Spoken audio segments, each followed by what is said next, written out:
Assalamualaikum warahmatullahi wabarakatuh. Seperti saya janjikan bahwa akan mengulas bagaimana praktek rezim Jokowi melakukan maklar kebijakan selama memimpin 10 tahun. Saya akan membahas 10 praktek broker maklar yang dilakukan oleh rezim Joko Widodo. Pertama adalah infrastruktur. Saya ingin menyampaikan apa yang terjadi sebenarnya di balik pembangunan infrastruktur tersebut, agar kita mendapatkan pandangan apakah betul yang dilakukan Joko Widodo itu adalah pembangunan infrastruktur yang benar. Kita tahu infrastruktur itu dibagi 4 kelompok. 1 infrastruktur dasar, 2 infrastruktur umum, 3 infrastruktur semi komersial, dan 4 adalah infrastruktur komersial. Yang ditanggung negara adalah 2 sebenarnya, infrastruktur dasar dan infrastruktur umum. Infrastruktur dasar itu adalah seperti jalan desa, irigasi desa, kemudian infrastruktur umum, jalan umum tidak berbayar. Infrastruktur semi komersial itu biasanya adalah infrastruktur yang sebagian dibayar, sebagian subsidi, seperti pengelolaan bandara oleh Kementerian Perhubungan, pelabuhan yang masih disubsidi oleh negara. Kemudian infrastruktur komersial betul-betul dilepaskan untuk bisnis. Nah, yang dibangun selama ini oleh Presiden Joko Widodo adalah infrastruktur komersial.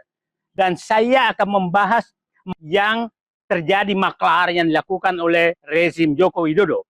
Itu 1 infrastruktur jalan, 2 adalah infrastruktur pertanian, bandara, dan keempat adalah kereta api.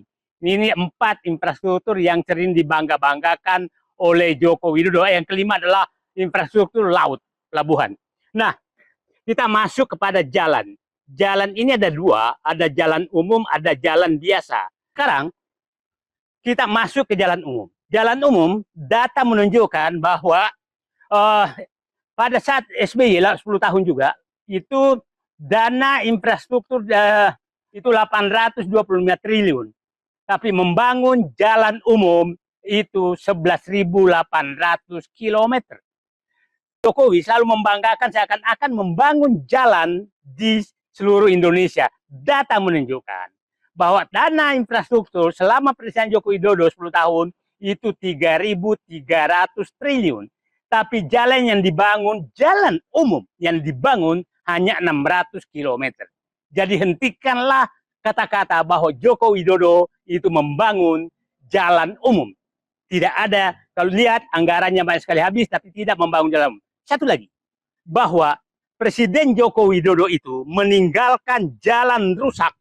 Jalan rusak yang ditinggalkan oleh Joko Widodo itu sekitar 170.000 kilometer. Data 2021. Mungkin sekarang 200.000 kilometer.